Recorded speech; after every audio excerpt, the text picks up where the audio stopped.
RRR చూసావన్నా, Devarakota చూసావు, ఇంకేం కాదు ఎన్టీఆర్ అంటే. ఏం తక్కువ ఎన్టీఆర్ అని? డాన్స్ వేయలేడా, డైలాగ్ చెప్పలేడా, ఫైట్లు ఆడలేడు, ఏం ఆడలేడు. హైట్ తక్కువే కానీ చాలా ఉంది కంటెంట్ ఆయనలో. అది సూపర్ అన్న. ఏమన్నా నా రికార్డు అన్ని చేస్తామన్నా. ఇటుకి మీద ఇటుకి కడితే ఇల్లు అవుతుందంట. ఎన్టీఆర్ అనే సినిమా వస్తే ఇండస్ట్రీ సేక్ అవుతుందంట. అది ఇంకేం కాదు. అందరూ ఎదురు చూస్తారు, అమ్మో ఎన్టీఆర్ వస్తుంటే ఎన్ని రికార్డు బదులు కొడతాడు అనేసి. ప్రతి ఒక్క హీరో టీవీ వేసుకుని చూస్తారు కలిసినంత వస్తుంది అనేసి. ఎన్టీఆర్ అన్నది ఎన్టీఆర్ ట్రోల్ చేసే వాళ్ళకి ఏం చెప్తావు? ఎన్టీఆర్ అని ట్రోల్ చేస్తున్న అక్కడ ప్రతి ఒక్కరికి చెప్తున్నాం, అలా ట్రోల్ చేయాలంటే ఓ అర్హత ఉండాలి, లేదా ఎన్టీఆర్ అయి ఫ్యాన్ అయి ఉండాలి.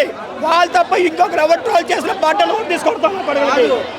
అంటే గ్రాఫిక్స్ బాగాలేదంటున్నారు సినిమాలో. సినిమాలో గ్రాఫిక్స్ హైలైట్ అన్న, సినిమాలో గ్రాఫిక్స్ హైలైట్. అది ఏం చెప్తారు? ఎన్టీఆర్ అని కోసం రుతిక్ రోషన్ ఇద్దరు కలిపి డ్యాన్స్ చేశారన్న. కానీ నిజం చెప్తే ఎన్టీఆర్ ఫ్యాన్గా డ్యాన్స్ కొంచెం ఇంకా తక్కువ చూపించిండు.